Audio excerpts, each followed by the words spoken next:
Hey everyone, good morning. So today was another early day for me, and I was thinking about the imagery of rain. In India, this last week, there have been extreme heat waves, and I was just watching the news. I watched DW News, and they were showing the extremes of the heat there. And the heat is something that affects those of us who are poorest the most. So for me in Canada, I'm fortunate that I have a home to live in. But again, it's from day to day because I don't have the stability of work. I don't have savings to fall back on. I don't have the income that I work so hard for. And so life is like that rain that falls from the heavens, and we're so dependent on it. We don't have control over it. Yes, they can do seeding, but the seeding has led to floods in places like Dubai because they don't know how to do it properly anymore. They used to seed in a way that it just produced enough rain to fill the dams in southern Africa, but they don't know how to do it anymore because no matter what they do, it's either too much and they cause floods or there's not enough. So it's funny how our technology has changed, our technology has sped up, but our ability to have stable lives has not. And when you think about that rain, it falls into the air, it falls into empty space, and it gently comes down onto the earth. And then the earth soaks in that water, and through that it goes into our oceans. And that's how God's love is for us. It comes into an empty space and it fills us. And I think that's what Jesus is talking about when he talks about this life-giving water, that you will never thirst again, because it comes from an old tale about Tantalus, who's committed a grave sin, and his punishment is that he has to lie face down and thirst, and the water will come up and it will run close to him, but never close enough that he can drink from that water.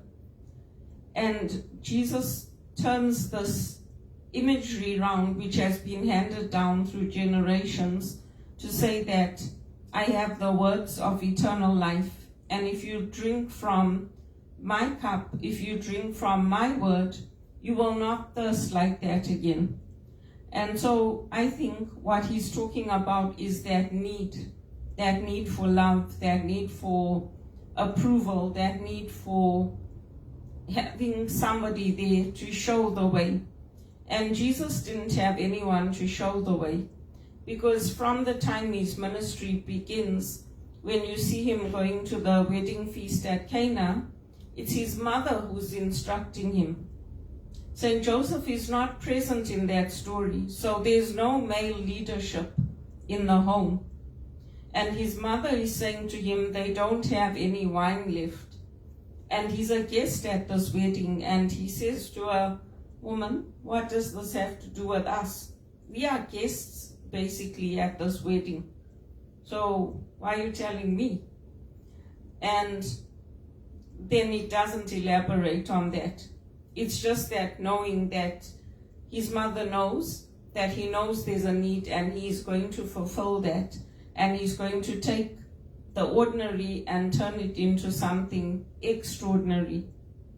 And that's what God does in our lives. God changes that need for that human approval into him filling us up with his love. And today we're celebrating the Sacred Heart of Jesus. It's the final day of the novena we've been saying in the Catholic Church here in Toronto. And we ask God that whatever our work is, the pleasant and the unpleasant parts, that he blesses that work. Because part of living in this culture is that you're either going through feast or you're going through famine. There's no stability.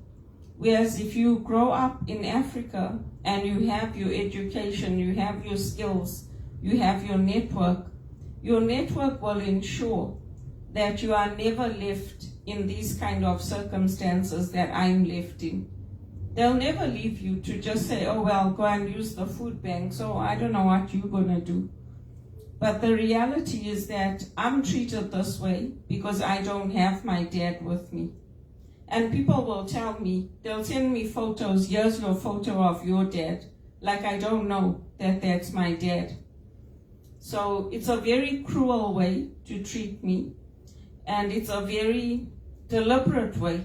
If you talk to the companies, you talk to people, they'll say it wasn't done on purpose, but it is. Because every decision we make in life is carefully thought out. They might say, oh, I didn't think it through, but the reality is they did, because they're doing the same thing over and over and over and over, which means that it's a well thought out decision. It's a deliberate decision. And there's no change of heart, not for them. So when we think about that need that nobody can fill but God, we can also think about that image of water, that image of rain that falls to the earth. And we saw it in previous years how it came to a point even in England where they were telling people, don't sit underneath the trees because the heat is so much that the branches are breaking and we can't do anything. The only thing we can tell you is maybe take an umbrella. If you want to go sit in the park, take an umbrella, put that umbrella up and sit under the umbrella. So whatever man does, they might think like, oh, they're building this wealth, they're self-sufficient, they got cars, they got properties. But when things come that nobody can control, people will ask me, how do you keep going? I mean, after everything you've gone through. And I tell them it's my faith. I'm not dependent on you for approval. I'm not dependent on somebody's saying to me that, oh yeah, you're a bum, you're sitting at home, you're not working. I already know that I'm not working. I already know that I don't have an income coming in. But what are you doing to help me? Are you sharing my GoFundMe link? Are you saying, well done, yes, you're doing it for us? Or you're saying, don't use me? But you used me. Many people used me. People used me to bring my mother to Canada. People used me to save their lives. People used me, and what did they give me in return? A thankless society eventually crumbles, and that's what's happening to Canada. And you can like it or you can not like it, but it's the truth. That's the truth of what's happening to families, to our society. If you can't be bothered to help and to make time for the person that saved your life and that helped your families have time together, what is in your heart? That's what you have to examine. Because I know what's in my heart, and you can't buy it. But yes, I do need money to live, and I do need to work, and not all parts of my work are pleasant. I never wanted to start making these videos, but that's the only way for me to grow my speaking business and to grow my ministry. Because every door I've knocked on in Canada has closed for me.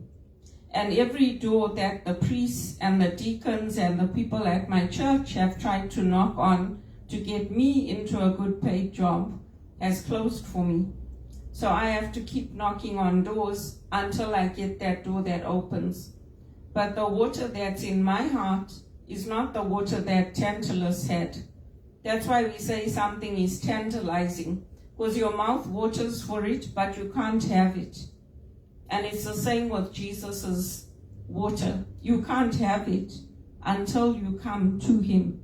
And people don't want to come to him, so they'll keep tantalizing after it and saying, how did you do that?